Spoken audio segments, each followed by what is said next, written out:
Hello student, मैं आकाश स्वागत करता हूं आपका सृष्टि यूपी बोर्ड टॉपर्स के ऑनलाइन प्लेटफॉर्म पर, जहां पर आपको पूरे महीने हम लोग बोर्ड की तैयारी कराने जा रहे हैं यूपी बोर्ड की। इसमें हम आपको बायोलॉजी पढ़ाएंगे, बाकी अदर टीचर्स अदर सब्जेक्ट पढ़ाएंगे। और आज हम लोग शुरू कर रहे हैं अपना बायोलॉजी का पहला चैप्टर, जो कि मोस्ट इंपॉर्टेंट चैप्टर है। इसमें हमारा जो पहला चैप्टर है उसका नाम है पुष्पीय पादपों में लैंगिक जनन, sexual reproduction in flowering plant. ये चैप्टर आपका बेसिकली फ्लावर के रिप्रोडक्शन पर आधारित है। आइए इसको चैप्टर को स्टार्ट करते हैं। सबसे पहले हम लोग ये समझेंगे कि आखिर पुष्पीय पादप क्या होते हैं। पुष्पीय पादप आपके वो होते हैं जिसमें पुष्प होते हैं, और पुष्प एक समूह में रखा गया है, यानी पुष्प का जितने पादप है, जितने पुष्पीय पादप है, उनको एक समूह में रखा गया है। उनका नाम है एंजियोस्पर्म। उनका नाम है एंजियोस्पर्म या आवृत्त बीजी भी कहते हैं इन्हें, आवृत्त बीजी। चलिए पुष्प की संरचना स्टार्ट करते हैं। आपका सबसे पहले हम लोग एक पुष्प लिए हैं, देख रहे हैं आप लोग, ये द्विलिंगी पुष्प है, यानी इसमें नर और मादा दोनों हैं। देखिए पुष्प में ये जो भाग है इसको बोलते हैं हम लोग स्त्री केसर। इसको हम लोग बोलते हैं स्त्री केसर पिस्टिल। पिस्टिल ये है आपका पुंकेसर। पुंकेसर पुंकेसर इसको हम लोग बोलते हैं स्टैमेन। स्टैमेन ये है आपका, ये जो लाल वाला देख रहे हैं ये है आपका दल, इसको बोलते हैं पेटल। ये है आपका हरा वाला बाह्य दल। बाह्य दल इसको हम लोग बोलते हैं सेपल। ये है आपका जिस पर पुष्प टिका हुआ है, जिस पर पुष्प टिका हुआ है, इसका नाम है पुष्पासन। पुष्पासन पुष्पासन थैलेमस। थैलेमस यहां पर है आपका घुंडी पुष्पवृंत। पुष्पवृंत पेडिकल बोलते हैं इसको हम लोग, पेडिकल। ये जो घुंडी है, देखिए पुष्प को कुल 4 चक्रों में बांटा गया है। कितने चक्रों में? 4 चक्रों में बांटा गया है। 4 चक्र, जिसमें 2 आवश्यक चक्र हैं। मतलब ऐसे चक्र, मतलब ऐसे भाग जिसमें पुष्प लैंगिक जनन करता है, वो आवश्यक चक्र होते हैं, मतलब अवश्य है वो। ये देखिए स्त्री केसर और पुंकेसर।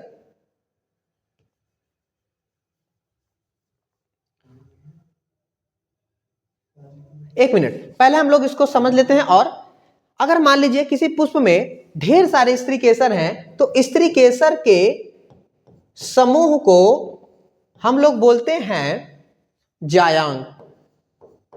जायांग, या इसको हम लोग गायनोसियम भी बोलते हैं इंग्लिश में। पुंकेसर के समूह को, पुंकेसर के समूह को हम लोग बोलते हैं पुमंग। पुमंग इसको हम लोग एंड्रोसियम भी बोलते हैं। ये है आपका दल। दल के समूह को बोलते हैं, दल के समूह को हम लोग बोलते हैं दलपुंज। दलपुंज जिसको हम लोग कोरोला भी बोलते हैं। बाह्य दल के समूह को हम लोग बोलते हैं बाह्य दल पुंज। बाह्य दल पुंज, बाह्य दल पुंज। यहां पर 2 हमारा आवश्यक चक्र है, मतलब पुष्प का ऐसा भाग जिनके बिना निषेचन नहीं हो सकता है, वो आवश्यक चक्र है। कौन कौन है भाई? जायांग और पुमंग। ये क्या है? आवश्यक चक्र है। ये है हमारे आवश्यक चक्र। और पुष्प का ऐसा भाग जिनके बिना निषेचन हो सकता है, कौन है? लेकिन अगर ये रहेंगे तो पुष्प को निषेचन करने में सहायता देंगे, नहीं रहेंगे तब भी निषेचन हो सकता है। तो कौन कौन से हमारे सहायक चक्र हैं? ये दलपुंज और बाह्य दलपुंज। ये क्या है? सहायक चक्र है। ये हमारे क्या है? सहायक चक्र है। तो ये था हमारा पुष्प का पूरा भाग। स्त्री केसर जो होता है ये मादा भाग होता है, मतलब फीमेल, ये मादा भाग है। पुंकेसर जो होते हैं ये नर भाग होते हैं, नर भाग होते हैं। ठीक है। तो अगर इस पुष्प में नर और मादा को पूछा जाए तो पुंकेसर जो होता है आपका वो नर भाग होता है और स्त्रीकेसर जो होता है वो आपका वो मादा भाग होता है। ये हमारी थी पुष्प की पूरी संरचना। आगे चलते हैं हम लोग, ठीक है।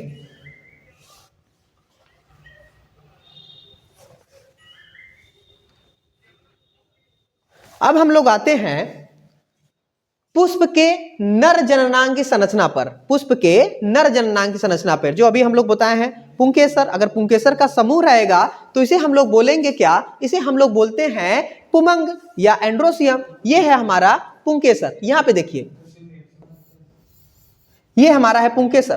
पुंकेसर के मुख्य दो भाग होते हैं, पुंकेसर के मुख्य दो भाग होते हैं। ये है आपका पुतंतु, पुतंतु, इसको हम लोग फिलामेंट बोलते हैं, फिलामेंट।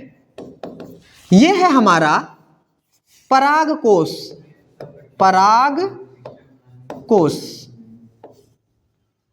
जिसको हम लोग एंथर भी बोलते हैं, एंथर। ठीक है। पुष्प की संरचना में दो भाग होते हैं, एक होता है हमारा पुतंतु और दूसरा होता है हमारा परागकोश। यहां पे आप देख सकते हैं, ये है हमारा पुतंतु और ये है हमारा परागकोश। जो परागकोश होता है, जो परागकोश होता है, ये जो परागकोश होता है वह एक्चुअली में बाइलोब्ड होता है, द्विपालिक होता है। एक पाली दो पाली, एक पाली दो पाली। ठीक है। तो परागकोश कितना पाली का होता है, दो पाली का। ये यहां पर है आपका द्विपालिक परागकोश। ठीक है, द्विपालिक परागकोश। जब इसमें को हम लोग ऐसे काटेंगे, इसको हम लोग ऐसे काटेंगे तो ऊपर से हमें इसमें चार खाना दिखेगा। देखिए यहां पे दिख रहा है, एक दो तीन चार, ये चार खाना दिख रहा है। इन चारों को हम लोग बोलते हैं लघु बीजाणुधानी। क्या बोलते हैं, लघु बीजाणुधानी। ठीक है। तो आगे हम लोग चलते हैं। ये हमारा पुतंतु था, जो कि आप देख सकते हैं पुंकेसर फूल में नर संरचना होती है, जिसे क्या कहते हैं, पुंकेसर कहते हैं। ये दो भागों से मिलकर बना होता है, पहला तंतु और दूसरा परागकोश या पुंकेसर कहते हैं इसे। ये पतले डंठल होते हैं तथा परागकोश पुंकेसर का शीर्ष भाग होता है, जिसमें पराग कण मौजूद होता है। हाँ, ये जो आपका परागकोश है, इसी के अंदर ही पराग कण बनते हैं। पराग कण बनते हैं किस प्रक्रिया द्वारा बनते हैं, लघु बीजाणु जनन द्वारा बनते हैं। आगे हम लोग लघु बीजाणु जनन भी पढ़ेंगे। चलिए हम लोग नेक्स्ट पेज पे चलते हैं। ठीक, यहां पे स्क्रीनशॉट कर लीजिएगा। अगला पेज है हमारा, हाँ, ये है परिपक्व परागकोश की अनुप्रस्थ काट। जब हम लोग अभी पुंकेसर को काटे थे, यहां पे आप लोग देखे थे, यहां पे ये है पुतंतु, ये है पुंकेसर जो द्विपालिक है। इसको काटेंगे तो इसमें चार लोब दिखेंगे। देखिए ऐसे, ये हमारे चार लोब दिख रहे हैं, इसमें चार तो पाली दिख रहा है। ये चार पाली, एक दो तीन चार, ये चारों क्या है, ये लघु बीजाणुधानी है। लघु बीजाणु धानी। इसी के अंदर ही तो पराग कण बनते हैं। इसी के अंदर क्या बनते हैं, पराग कण बनते हैं। इसके टोटल चार परत होते हैं। कितने परत होते हैं, चार परत होते हैं। कौन कौन से परत होते हैं भाई, देखिए यहां पर टोटल कुल चार परत होते हैं। एक परत सबसे बाह्य परत होता है, उसको कहते हैं, उसको कहते हैं हम लोग, अरे यार ये क्या हो गया, बाह्य परत, बाह्य परत। इसके अंदर एक और परत होता है, ये परत होते हैं, आगे हम आपको दिखा रहे हैं। ये है आपका अगला परत, इसे कहते हैं हम लोग अंतःस्थिसियम, अंतःस्थिसियम सीएम, इसको एंडोस्थिसियम बोलते हैं। और बाह्य परत को हम लोग एपिडर्मिस बोलते हैं। तीसरा परत हमारा होता है मध्य परत। तीसरा हमारा परत होता है मध्य परत। ये हमारा मध्य परत है। यहां पर ये क्या है, मध्य परत है। यहां पर ये क्या है, मध्य परत। मध्य परत पूरा नहीं होता है, ये हमारा है मध्य परत, मिडिल लेयर, मध्य परत, जिसको मिडिल लेयर बोलते हैं। और ये है हमारा टेपिटम। ये हमारा क्या है, ओह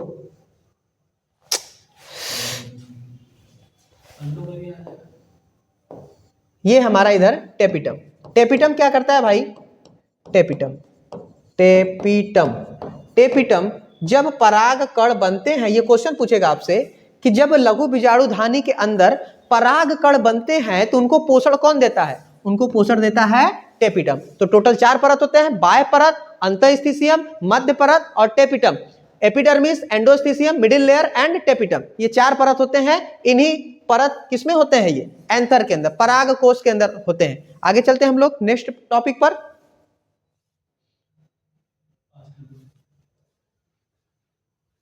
ये देखिए आप लोग, है ना, अभी हम बनाए हैं ना 4 परत। सबसे ये अंदर परत है टेपिटम, उसके बाद क्या है?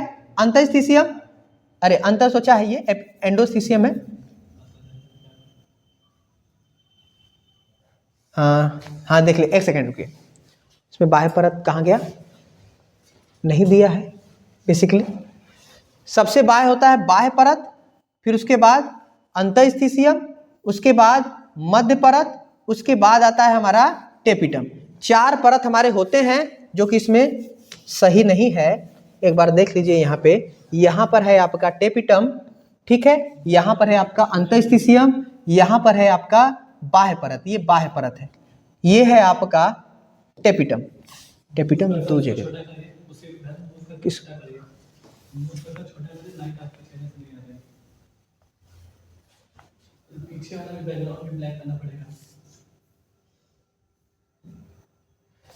ठीक है। तो ये आप लोग देख लीजिएगा, इसमें आपके टोटल 4 परत हैं। देख लीजिए यहाँ पे भी है बाह्य परत, अंतःस्थिशियम, मध्य परत और टेपिटम। आगे चलते हैं हम लोग।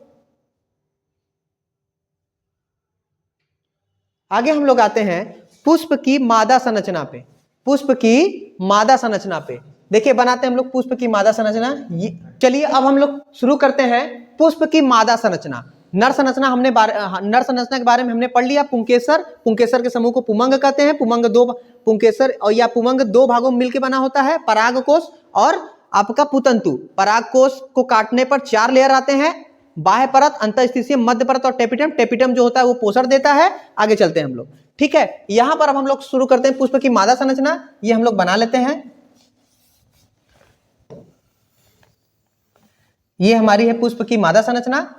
ये ऊपर वाला पार्ट होता है हमारा वर्तिकाग्र, स्टिग्मा। यहां पर ये वाला पोर्शन है वर्तिका